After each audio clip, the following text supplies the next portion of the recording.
remettre la musique. Oh, vous l'aimez bien cette musique-là. Alors, aucune idée. Hein. J'ai tiré ça comme ça d'une vidéo. Il n'y avait pas de descriptif. Alors, je vous ai mis en poste une application qui permet d'identifier, de reconnaître les titres de musique. Donc, il suffit de la télécharger sur votre téléphone. C'est bien pratique. Quand vous avez une musique qui vous plaît, vous mettez en route cette application et elle vous donne le titre. Voilà, c'est tout simple. Alors, aujourd'hui, le thème, c'est la guerre. Pourquoi? Parce que je me suis plongé dans la Deuxième Guerre mondiale. J'ai regardé une série de documentaires intéressants qui reprend toute l'histoire. On reprend toute l'histoire, en gros, de l'arrivée d'Hitler au pouvoir en Allemagne et jusqu'à la débâcle en 1944. Et donc, ce documentaire qui est intéressant, qui est difficilement, regardable, tellement c'est violent. Pourquoi c'est violent? Parce que on concentre énormément la Seconde Guerre mondiale sur le destin des Juifs et la Shoah. Mais ce n'est qu'une partie, ça. Il y a toute l'autre partie qu'on ignore. Toute l'autre partie qui est complètement comme presque oubliée. Alors qu'elle est essentielle pour comprendre ce qui s'est passé. Parce qu'en effet, on s'aperçoit que sur le front russe, si vous voulez, quand il y a eu l'expansion du communisme, et notamment Staline au pouvoir, c'était l'horreur. 40 millions de morts, c'est l'horreur. C'est absolument l'horreur. Et ça, c'est une autre horreur. Et ça passe aux oubliettes.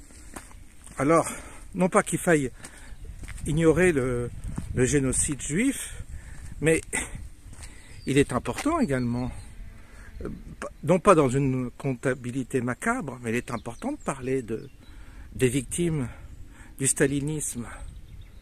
C'est horrible ce qui s'est passé. Autant, si vous voulez, on peut des fois critiquer des doctrines, des dictateurs, etc. Mais le problème, c'est que Staline s'en est pris à son propre peuple. Il s'est attaqué à son peuple. Il a affamé son peuple.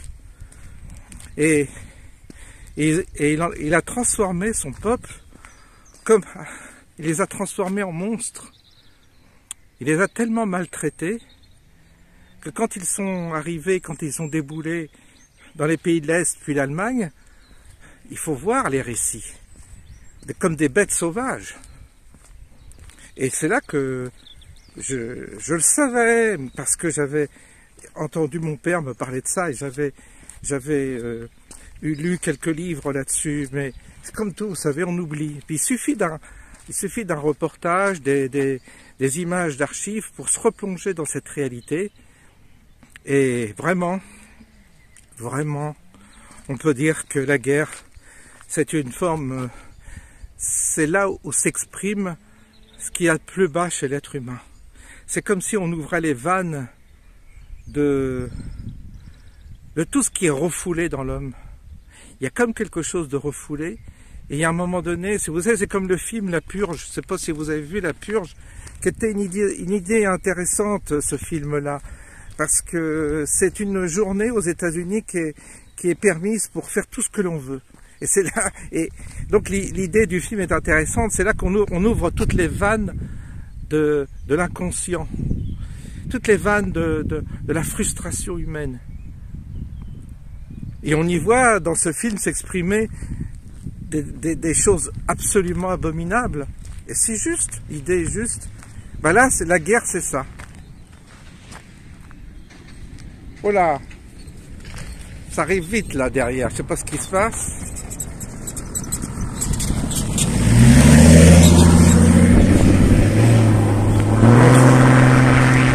Voilà. Chose à pas faire parce que ça détruit le chemin. Qu'est-ce qu'ils sont cons. Il y a des gens, ils donnent du mal pour entretenir le chemin, puis lui il roule à fond, ce con là. Oh là là là. Bref, puis il continue. C'est nul, quoi. Vous voyez, la connerie humaine, voilà, ça continue. Donc quand la connerie humaine prend le pouvoir, c'est abominable. C'est pour ça qu'une société, il faut qu'elle soit tenue par ses élites, et les élites doivent donner l'exemple. Parce que sinon, quand vous laissez en liberté les pulsions de la population, quelle qu'elle soit, c'est pas beau. Nous, on en a bien aperçu avec la crise sanitaire, hein. On a vu ce que c'était, hein. On a vu les délations, les gens qui nous faisaient la morale parce que on mettait pas le masque. Les regards qui condamnent, les regards inquisiteurs, celui qui avait le masque sous le nez, là, on lui disait, mais remets ton masque. J'ai vu ça dans les magasins, et c'était les petits capots, c'était le petit caissier qui était le plus dur, le plus intransigeant. Il faut pas croire que les petits, les faibles, quand vous leur donnez le pouvoir, qu'ils vont être meilleurs que ceux qui vous dirigent. Non, non, faut pas croire. Ils deviennent terribles aussi, pire. Ils deviennent cruels même, parce qu'en eux, il s'est fabriqué une frustration. Dans le petit peuple, il s'est fabriqué une frustration. Il subit, et le jour où vous lui donnez un peu de pouvoir, il devient terrifiant, pire que ceux qui condamnent même. C'est pour ça que la gestion de l'humanité, de la société, c'est tout un art, c'est compliqué. Et là, quand j'ai vu ce film-là, quand on revisionne ce qui est reconnu, absolument reconnu, on a les archives, on a les témoignages, il y a eu une cruauté du peuple russe qui s'est déchaîné sur la population, d'une part polonaise, hongroise et tout l'Est, quoi, tout l'Est, il y a eu la Roumanie également. Et puis quand ils sont arrivés en Allemagne, je vous dis pas, c'était l'horreur, ils ont violé, enfin c'était l'horreur. Faut voir. Et si vous voulez, il faut pas croire que si vous voulez, une guerre, c'est la révélation de ce qu'il y a de plus bas. Et il faut pas prendre ces questions-là à la légère. Parce que l'homme, on le voit, là je l'ai revu, l'homme quand vous le lâchez, l'homme qui est peut-être que là-dedans il y avait des gens, des gens honnêtes, des gens qui avaient une famille, qui avaient des enfants, qui avaient une femme, et qui vivaient suivant des codes et conventions établis. Et puis, on ne sait comment, il y a une forme d'énergie diabolique qui s'empare d'eux et qui les transforme en monstres. C'est ce qui s'est passé pendant les guerres, c'est ce qui se passe encore, certainement, aujourd'hui, à nos portes.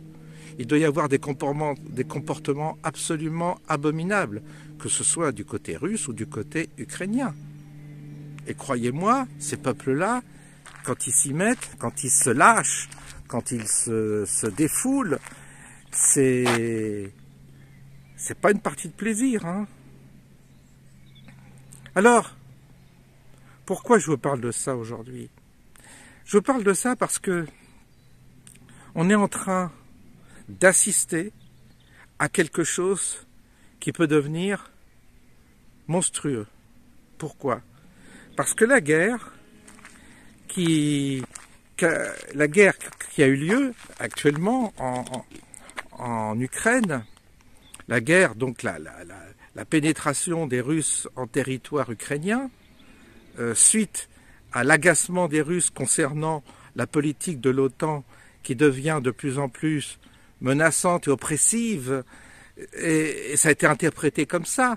Mais quand vous écoutez Hollande, qui a été piégé par deux humoristes russes, qui reconnaît qu'avec Angela Merkel, ils ont trompé les Russes avec ces fameux accords de Minsk en se disant comme ça va donner à l'Ukraine le temps de s'armer, ça veut dire qu'ils avaient dans leur bagage Hollande comme Merkel, pilotée certainement par les Américains derrière, ils avaient certainement l'intention de déclencher ce conflit avec la Russie. Pourquoi armer un pays si ce n'est pour aboutir à une guerre?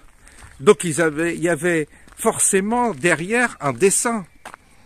Et ce dessein machiavélique a conduit justement à réveiller l'ours, à humilier l'ours.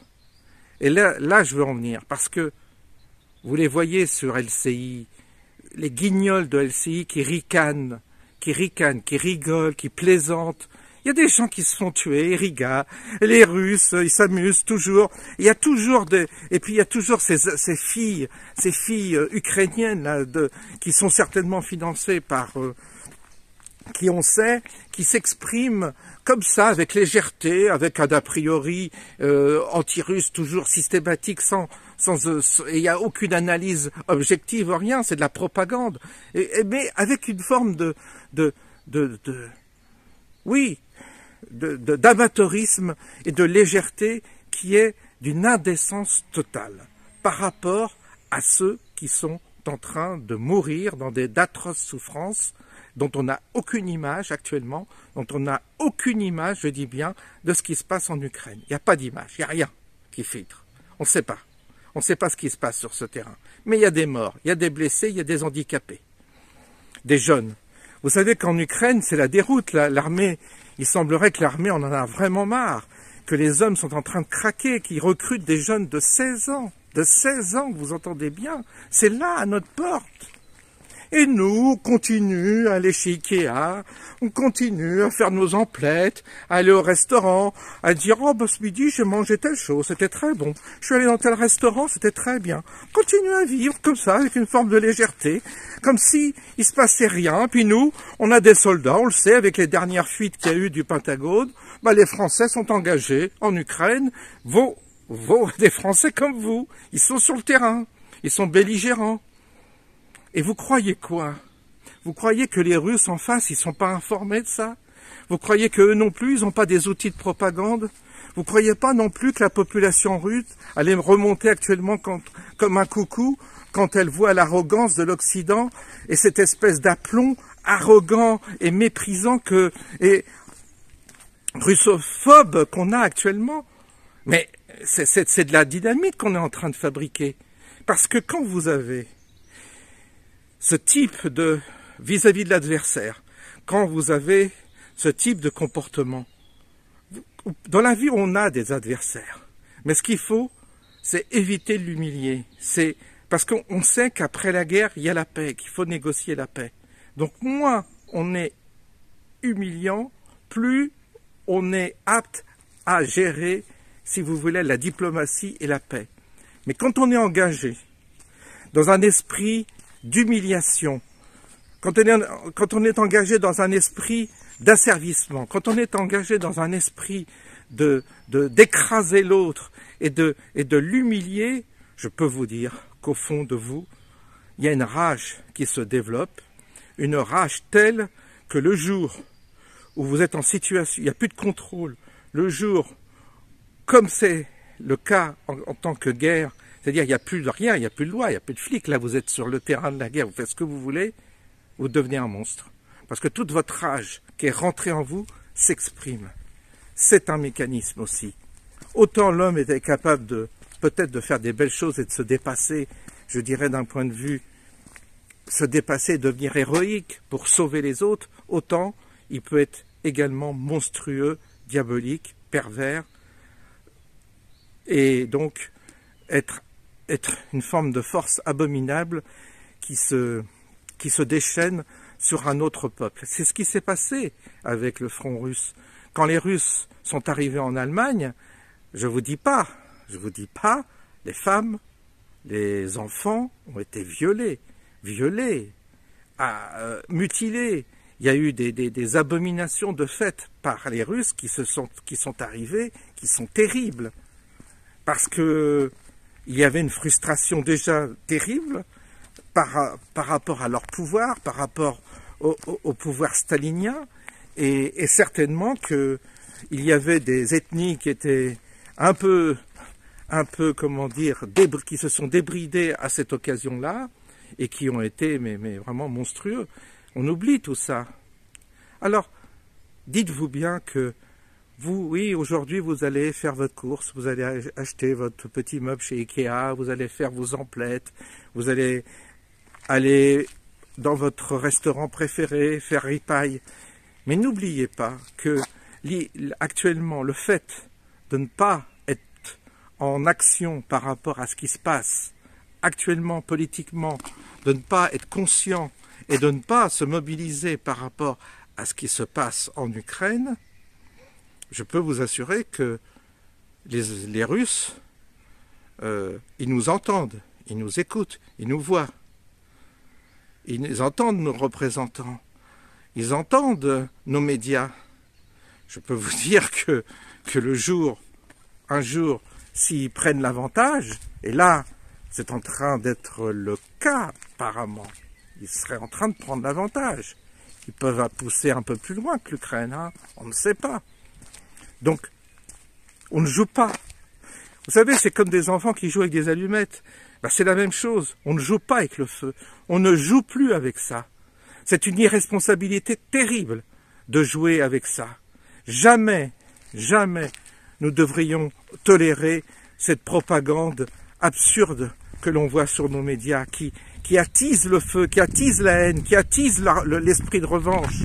Jamais on devrait se permettre d'humilier l'adversaire, quoi qu'on en dise, quoi qu'on en pense. Il faut être prudent, méfiant, collaborer.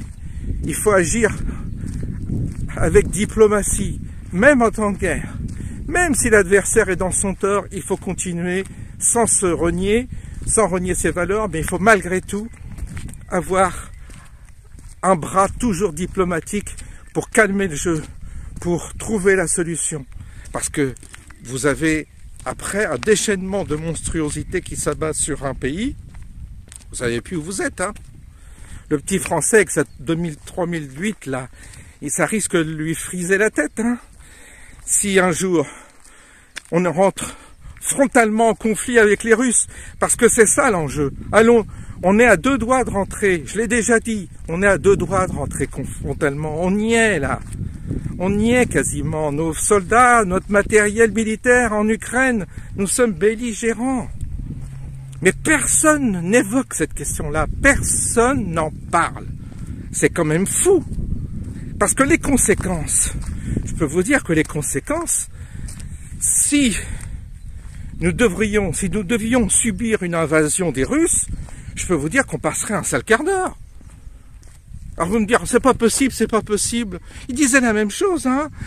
Les Allemands, avec Hitler, ils se croyaient intouchables, invulnérables. Ils étaient persuadés que Hitler allait garantir leur sécurité. Ils se pensaient invulnérables. Il faut bien voir ça. Il faut voir les images de l'époque. Mais ils ont été complètement déstabilisés quand c'est arrivé sur leur tête. J'ai encore la voiture qui fait le... Eh bien moi je peux vous dire que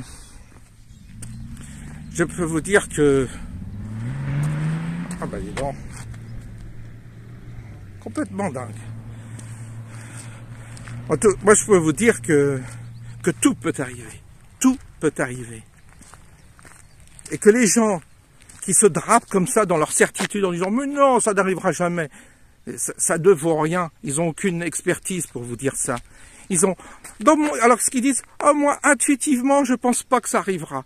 C'est ça leur analyse. Ils se basent sur une intuition de merde en général d'ailleurs, parce que des gens qui n'ont pas du tout d'intuition dans la vie, ça se verrait dans leur propre vie en général quand vous les écoutez. Ils ont déjà fait plein de conneries dans leur vie, donc ils ont vachement d'intuition déjà pour eux-mêmes. Mais par ailleurs, quand il s'agit d'avoir une opinion sur ce type d'actualité en disant est-ce que les Russes vont nous déclarer la guerre ou pas? Non, moi je ne pense pas. Mon intuition, dans mon fort intérieur, je ne pense pas. Baliverne, tout ça. C'est rien. Vous voyez une manifestation contre la guerre, une manifestation pour que le Parlement se saisisse de cette situation.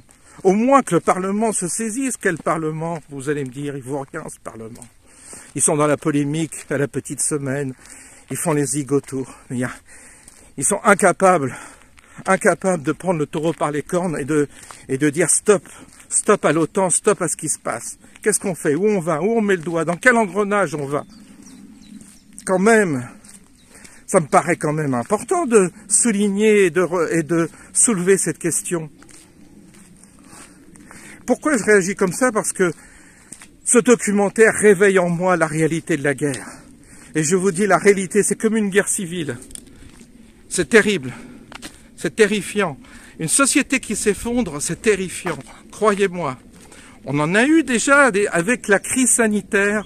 On a déjà vu ce que donnait le collectif face à un narratif conventionnel auquel les gens se soumettaient sans aucune réflexion. Et immédiatement, on a vu apparaître ce qu'on a vu apparaître pendant l'occupation, c'est-à-dire la délation, la prise du pouvoir des petites gens qui sont parfois plus cruels et plus intolérants que ceux qui nous dirigent, je répète. Donc non, faut faire attention. Vous savez, rien n'est pire que la loi le peuple qui crée sa loi, c'est terrible. C'est l'anarchie. Et là, c'est pire que tout, parce que c'est l'idiot du village qui prend le pouvoir. Avec un comportement beaucoup plus primaire, non évolué et non équilibré. Donc il y a des risques de tout ça. Le plus fort qui prend le pouvoir, c'est pas le plus intelligent. Et en cas de guerre, en cas de conflit, en cas de guerre civile même, c'est le plus fort qui prend le pouvoir. C'est le mieux armé. Réfléchissez à tout ça. Vous êtes sur une bombe, vous êtes en train de vivre sur une bombe et vous ne vous en apercevez pas.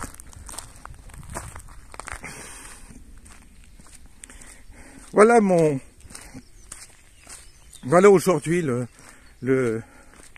c'est pas pour vous angoisser que je dis ça. C'est pas pour créer une angoisse, un stress. Mais c'est pour qu'enfin, il y ait quand même cette prise de conscience qui me semble, vu la légèreté de certaines personnes, me semble, que ce soit des spirituels ou je ne sais quoi, me semble vraiment décalée, indécente par rapport à ce qui se passe à notre frontière. Il se passe quelque chose à notre frontière. Il se passe quelque chose de grave. C'est ce conflit entre la Russie et l'Ukraine. Ce n'est pas anodin.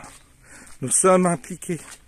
Nous avons des soldats français sur le terrain, impliqués. Les Russes le savent. Alors, on va où après? Vous avez vu, il y a plein de publicités pour le recrutement, l'armée de terre.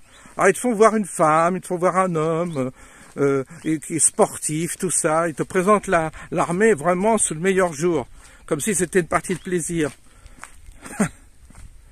Même les militaires eux-mêmes ne sont pas conscients de ce qui arrive, on le voit. Ils sont formatés, ils sont conditionnés. Ils ne se rendent pas compte non plus. Parce que, franchement là, dans la situation où nous sommes, ça peut dégénérer. Et quand ça dégénère, quand les bêtes sauvages sont lâchées, que ce soit dans un camp ou dans l'autre, je peux vous dire que c'est pas beau. Et plus vous avez été humiliant, plus vous avez été arrogant, croyez-moi, plus vous êtes arrogant, plus vous êtes humiliant vis-à-vis de l'autre, plus vous créez chez l'autre une frustration. Plus que vous créez un truc chez lui qui est une bombe à retardement. Et le jour où la bête se réveille en lui, il devient l'homme le plus cruel au monde. Il vous déchiquette, il vous dévore, sans aucune pitié, sans aucune pitié. Il faut voir, revisiter l'histoire. Elle est là, plein de témoignages pour vous le dire. Revisiter l'histoire récente, elle est là. C'est pas beau du tout, mais c'est loin d'être beau. Alors, j'espère. Vous savez, l'histoire de Katyn. L'histoire de Katyn, c'était, je finis par là, c'était un, comment on appelle ça, un endroit où on a enterré les morts. Il y a eu le mot m'échappe, vous allez me rappeler. Katyn, c'est un événement qui s'est produit en Pologne, c'est là qu'ils ont fait une fosse pour tuer je ne sais combien de Polonais, des réservistes polonais. Et on accusait Hitler d'avoir fait ça, le massacre de Katyn, alors que des fuites et des documents ont révélé que Churchill et Eisenhower étaient au courant que c'était Staline. Mais comme ils étaient en négociation avec Staline, ils n'ont pas dénoncé ce crime de guerre. Et ça a été révélé en 2006, je crois, que c'était effectivement Staline. Mais ils avaient mis ça sur le dos d'Hitler en disant c'est lui qui a... Comme aujourd'hui on fait avec les Russes, comme on fait avec Poutine. On trompe l'histoire. Et quand à chaque fois il y a un charnier, c'est ça je voulais chercher, un charnier, on dit ah il a crémé crime de guerre, c'est un charnier pour condamner l'ennemi, c'est la propagande, on ne sait pas. C'est les enquêtes, c'est les enquêtes qui révèlent qui est responsable et souvent les gouvernants sont très au courant de ça. Mais après c'est une histoire de propagande, de manipulation de l'opinion. Ben voilà comment on en arrive à des situations pareilles. Donc l'histoire se répète, l'histoire bégaye, elle se répète. Et aujourd'hui, on voit bien qu'avec la Russie, la propagande qu'actuellement nous subissons, qu'il y a tromperie. Je ne veux pas forcément, si vous voulez, je ne suis même pas là à dire que les Russes, Poutine, les Ukrainiens, le peuple ukrainien, le peuple russe sont des peuples frères, sont des Slaves, sont des gens qui ne devraient pas s'entretuer. C'est pas normal. Qu'on en arrive là, c'est terrible, c'est terrifiant. Mais on peut croire que tout cela a été instrumentalisé par des gens qui ont le pouvoir. Et les Ukrainiens sont certainement victimes de leurs gouvernants, qui sont, eux, corrompus. Et les Russes, eux, ils sont dans un autre système, dans un autre algorithme. Mais résultat des courses, c'est qu'ils sont en train de se tuer entre frères. Et ça, c'est le pire qui puisse exister. C'est le pire. C'est comme si vous alliez dans votre famille vous entretuer avec vos propres cousins, vos propres frères. Il n'y a pas pire. Et donc c'est un drame. Et je dis bien que c'est un drame pour les Russes comme pour les Ukrainiens. C'est un véritable drame. Et nous devrions mettre toutes nos forces, tous nos efforts pour dire stop, arrêtez. Arrêtez le massacre avant que ça dégénère. Arrêtons le massacre avant que ça dégénère. Et que nous en subissions les conséquences. Parce que c'est à notre porte. Ça peut mal se terminer, cette histoire. Ça peut très mal se terminer. Alors que j'entends des jeunes manifester pour le climat, pour des conneries comme ça, alors qu'il n'y a jamais fait aussi froid. En plus, on nous parle de réchauffement climatique. On se caille comme jamais. Tout cela, c'est de l'enfumage, de la propagande. Tout est faux, archi faux. On nous trompe sur tout. Il y a de quoi d'être complotiste? Oui, parce que des fois, vous êtes... je comprends que des gens soient un peu dans un délire complotiste, parce qu'il y a tellement d'incohérences. Écoutez, on nous dit qu'il y a réchauffement climatique. On se caille encore, là. Au moins, on va arriver au mois de mai. On se caille. On se caille. Il faisait même pas 10 degrés. Il faisait 6-7 degrés en pleine journée. Il fait froid. On est obligé de chauffer nos maisons. Donc, il faut arrêter avec ces histoires de réchauffement climatique. D'autre part, l'eau, le scandale de l'eau. il y a certainement, il y a un contrat qui était en train de s'établir pour vendre de l'eau à l'Arabie Saoudite, au Moyen-Orient, de l'eau douce, du sud, donc qui vient du sud, parce que c'était la Durance, je crois, qui était, en l'occurrence, si vous voulez prendre de l'eau de la Durance et du Verdon, si j'ai bien suivi. Eh bien, tout ça devait partir dans des conteneurs, dans des, comment dire, pas des conteneurs, mais des gros navires, des bunkers, je sais pas comment ça s'appelle, pour, avec des milliers de mètres cubes d'eau, 4 milliards de mètres cubes d'eau ont été engagés contre du pétrole, mais 4 milliards, c'est la consommation d'une année pour toute la France, c'est la folie. Et donc on va vous dire qu'il manque de l'eau dans les villages, qu'il faut... Mais c'est de la folie. C'est de la folie pure. Et les gens, je ne sais pas ce qu'ils font dans leur fauteuil. Ce soir, je ne sais pas ce qu'ils vont regarder à la télé. Ils vont regarder des jeux télévisés. Moi, je les vois. Il y a beaucoup d'abrutis, hein. Beaucoup qui sont là devant les jeux télévisés, qui regardent, qui réfléchissent pas, qui pensent pas, qui comprennent rien. 90% d'abrutis, oui, on peut le dire, oui. Qu'est-ce que vous voulez? On les amuse avec des jeux, on les distrait avec des questions pour un champion, je ne sais quoi. C'est un peu désespérant des fois de voir le niveau de la population, à quel point les gens sont totalement totalement inertes et complètement à la masse, quoi. Ouais. Alors là, ils bougent un peu pour leur retraite, ils bougent un peu, mais j'y crois pas. Donc, ce qui est bien plus grave, c'est ce qui se prépare là, c'est cette guerre qui se prépare. Ça, c'est grave. Ça, c'est très, très, très, très grave. Plus que la retraite. Il y a une hiérarchie dans les revendications, vous savez. Et ça, de savoir qu'on a perdu le contrôle concernant concernant ce litige qu'il y a entre la Russie et l'Ukraine, savoir que nous, Français, on a perdu le contrôle en s'engageant à côté de l'OTAN sans savoir où on met les pieds, dans quel piège on met les pieds, dans quelle fourmilière on met les pieds, je peux vous dire que ça vaut le coup de s'y intéresser, de s'y pencher. Bah non, personne ne va dans la rue, personne ne réfléchit, personne ne se mobilise. Ils sont tous là devant ce soir, ils vont être là devant TF1. Et puis, on va leur parler de la météo.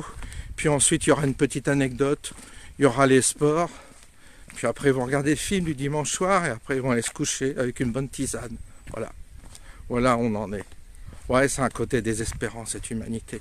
On se demande qu'est-ce qu'on est venu faire ici. Franchement, on se demande qu'est-ce qu'on est venu faire dans ce troupeau de bétail qui pense pas, qui réfléchit pas, qui est incapable de s'élever, qui ne pense qu'à bouffer, baiser et puis, je sais pas, dormir, aller en vacances. Ils ont déjà pris des réserves pour leur bungalow de merde sur la Côte d'Azur ou en Vendée. C'est ça le français, c'est devenu ça. C'est terrifiant, c'est accablant. C'est désolant, comme cette maison-là, à abandonner. C'est exactement ça. Eh bien, on va finir par le visage de cette maison, vous allez voir. Complètement abandonné, squatté, machin. Voilà, c'est l'état de notre pays. Et avec la belle musique, hein. Je vous la remets parce que je sais que vous l'aimez bien. À bientôt.